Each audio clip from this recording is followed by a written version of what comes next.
అనుకున్నట్టే మరోసారి పెట్రోల్ రేట్లు పెరిగాయి.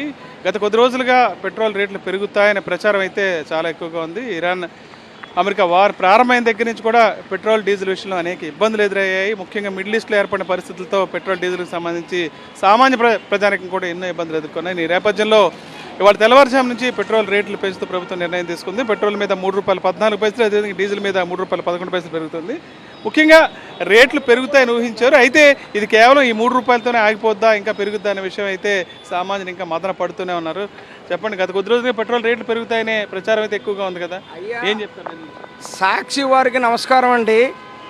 ఇప్పుడు మా రాజమండ్రి కాదు, ఈ పెట్రోల్ పెరిగినందుకు ప్రజలు పరిస్థితి ఏమవుతుందో అని బెంబెత్తిపోతున్నాం సార్. మొన్న గ్యాస్ బండలతో నడ్డి ఎరగొడేశారండి. ఈరోజు పెట్రోల్ పెంచి ఈ పెట్రోల్ పెంపు అనేది అన్ని వర్గాలకి సంబంధించిన కష్టం అండి ఇది.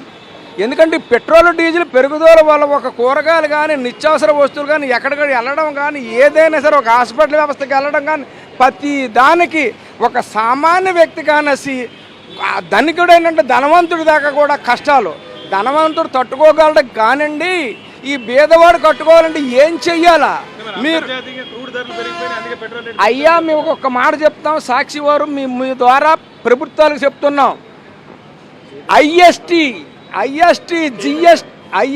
సిఎస్టీ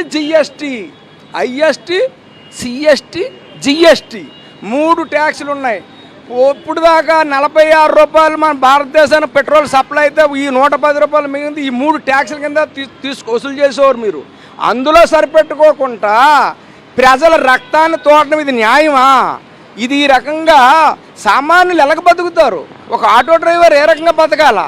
ఒక పెట్రోల్ డీజిల్ ఒక వెహికల్ ఏ రకంగా రావాలా? ఒక ట్రాన్స్పోర్టింగ్ ఏ రకంగా జరుగుతుంది? ఒక వ్యవసాయం మోటార్ ఆన్ చేస్తే అతను వ్యవసాయం ఏ రకంగా చేయగలడు? ఏమి తిని బతకాల? గుర్రం బళ్ళు ఎక్కి తిరగాల?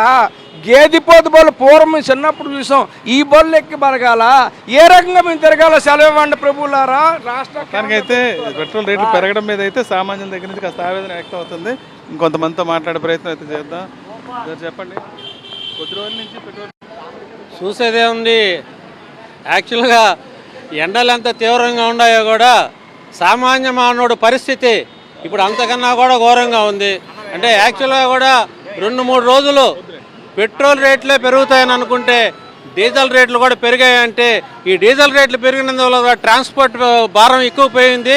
ఇప్పుడు కనీసం ఒక సామాన్య మానవుడు రావాలనంటే ఇంచుమించు ఒక ₹100 బయటకు రాలేడు. ఇప్పుడు ఇమీడియట్లీగా డీజిల్ ఛార్జీలు పెరిగినందువల్ల సామాన్య మానవుడు ఆటో ఛార్జీలు విపరీతంగా పెరిగిపోతాయి, పాల ఛార్జీలు పెరిగిపోతాయి, గుడ్ల రేట్లు పెరిగిపోతాయి. ఈ విధంగా అన్నీ పెంచుకోకపోతే రూపాయి ఎలా పతనం అయిపోయిందో సామాన్య మానవుడు మధ్యతరగతి కుటుంబాలు కూడా ఈరోజు రోడ్లను పడిపోయే పరిస్థితికి వచ్చిందంటే సాక్షాత్తు ఆర్బీఐ గవర్నర్ కూడా 1000 కోట్లు దాటిపోయి వార్నింగ్ ఇచ్చాడనంటే గవర్నమెంటు ఇంకా కూడా సెంట్రల్ గవర్నమెంటు స్టేట్ గవర్నమెంట్ అన్నీ కూడా మొద్దు నిద్ర మానేసేసి సామాన్య మానవుడి గురించి ఆలోచించి అత్యధిక ప్రజాదరణ ఉన్న ఆంధ్రప్రదేశ్ కోసం అన్ని ప్రభుత్వాలు కూడా ఆలోచించి ప్రభుత్వ నిర్ణయాలు కూడా మారాలా, వాళ్ళ ప్రోగ్రామ్స్ కూడా మారి సామాన్య మానవుడికి కూడా జీవనం కల్పించే విధానం చేపట్టాలని సెంట్రల్ గవర్నమెంట్ కోరుతున్నాం. మొత్తానికైతే ఆవేదన చాలా ఎక్కువగా ఉంది. పెరిగింది ₹3 అయినా సరే ఎంతటితో ఆగే పరిస్థితి అయితే కనపట్టలేదు. ఇంకా పెంచితే మాత్రం సామాన్యులు నిత్యావసరాల కోసం కూడా తీవ్ర ఇబ్బందులు పడే పరిస్థితుంది ఈ పెట్రోల్ డీజిల్ రేట్లు పెరగడం వల్ల అనే విషయాన్ని అయితే స్పష్టంగా చెప్తున్నారు. రాజమండ్రి నుంచి విజయపల్లికి హరీష్ ఫర్ సాక్షి న్యూస్.